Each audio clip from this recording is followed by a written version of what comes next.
On behalf of Teco Group, I stand before you today filled with immense pride and satisfaction as we celebrate the commissioning of the state-of-the-art palm oil mill in the heart of Akwukwu community in Delta State.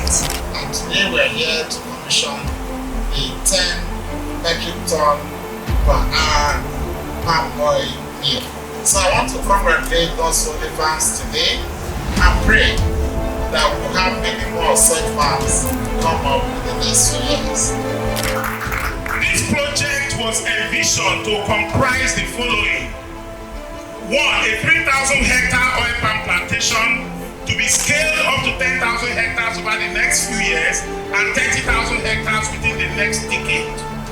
A 10-ton per hour palm oil processing mill, which by the grace of God we are currently commissioning today.